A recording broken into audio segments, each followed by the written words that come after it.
So there's been speculation that the whole Luna UST unraveling was a planned attack against the Terra Luna ecosystem.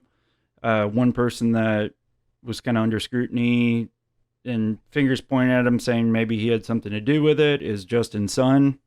Justin Sun is the founder of the Tron network, the Tron ecosystem. Uh, Ticker symbol is TRX. Y'all may be familiar with that. Justin Sun talks, there's this Coindesk article here, talks USDD stablecoin in wake of the Luna UST unravel. So Justin Sun and their team recently launched USDD, which is Tron's version of the stablecoin. And they launched this just prior to the whole Luna UST debacle. So I think probably within a week or so of prior to Terra Luna falling to pieces. So the controversial, I'll just read through some of it. The controversial crypto entrepreneur explains how an algorithmic stablecoin can still succeed while denying rumors he was behind the depegging of Terra's failed UST. So Justin Sun didn't anticipate Terra's $19 billion UST stablecoin would unravel less than 1 week after his own algorithmic stablecoin USDD launched. It is crazy. I mean, if you think about it, that this all happened within 1 week of Tron's launch of USDD, but I mean, it's all just speculation at this point. You know what I mean? So in late April, Sun announced the blockchain he founded, Tron, would be creating its own algorithmic stablecoin, USDD. The controversial project drew criticism for its likeness to the Terra stablecoin UST, which until this past week was the largest decentralized stablecoin by market capitalization. So I'm not going to read through everything. I'll just kind of highlight some stuff. I'll leave a link in the description on this video if you all want to go check out this article and dig deeper into it, because there's a lot of information in here.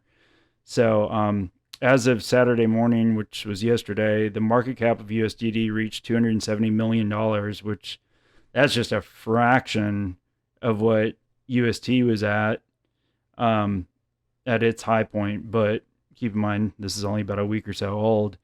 And currently the yields for staking Tron's USDD are as high as 40%. That's insane. So UST's yields were around 20% through Anchor Protocol. So this is like double the yields off of it. So despite UST's unraveling this past week, Sun is confident Tron's USDD will ultimately prove successful.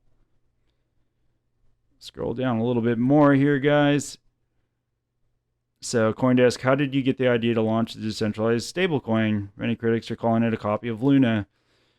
Sun said, I want to talk a little bit about the algorithmic stablecoin. I think they're very important to the industry. Today, stablecoins are very centralized. It's all collateralized, which means they all need a bank and real bank services. We call crypto a decentralized world, but today, stablecoins are the most centralized part. We want to design an algorithm to make sure stablecoins can basically stay decentralized. I think the failure of Luna was not because of algorithmic stablecoins are not viable or not doable. Luna's failure mainly depended on too much leverage. They grew to a dramatic market cap in a very short period of time. So he does go into saying, that ultimately Luna failed and the UST failed because of the project, because of basically how it was ran, how everything was implemented into the UST stablecoin. Also, Coindesk goes, is it kind of ironic that you have a bunch of centralized stablecoins in the treasury collateralizing this decentralized stablecoin?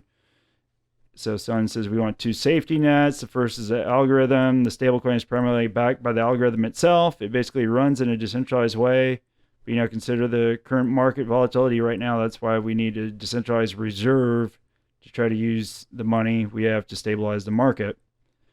So basically, I'll get into it here a little further. What's planned breakdown of the 10 billion treasury? So they have a $10 billion treasury for Tron. So half will be stable coins, USDT, USDC, around 2 billion each. We also hold other stable coins like BUSD, DAI, DAI, and TUSD, altogether around $1 billion. The rest mainly in Bitcoin plus TRX. So that's basically the backing of the treasury to basically back this whole USDD coin that their stable coin that they recently launched. So it's very similar. How they have it laid out is very similar to how Terra Luna UST was built. So like I said, there's a lot to it. I've read through a good part of this. It's very interesting. It's just I really wanted to just bring it up because it's just so coincidental that this launched a week before. I'm not for sure that Justin Sun has had beef with Kwon for sure or not, but I know both figures have been controversial in their own way, not necessarily towards each other, but just in general, maybe arrogance and whatnot. So super interesting article here. So they get into a lot. They asking direct questions about how he thinks Terra failed, what did they do right. So a lot of good stuff. Guys. I would highly recommend reading this if you're interested in just hearing about another stablecoin and somebody else's aspect of what they think was done right and wrong. They even get into future thoughts on what's going to happen with the market and if Bitcoin will go down under 20 grand, stuff like that. So guys, leave a comment. Let me know what you think. Do you think Justin Sun, I mean, could he somehow be involved with the absolute destruction of Terra Luna and UST and Anchor Protocol? Do you think it's coincidental? Do you think somehow it could be related? It could be. It really could be. I think over time it'll all come out to light. But I just find it, like I said a couple times already in the video, it's just interesting that this was launched a week prior to UST and Luna crashing. But who knows at the end of the day? Let me know what y'all think. We'll talk to you on the next one. Peace.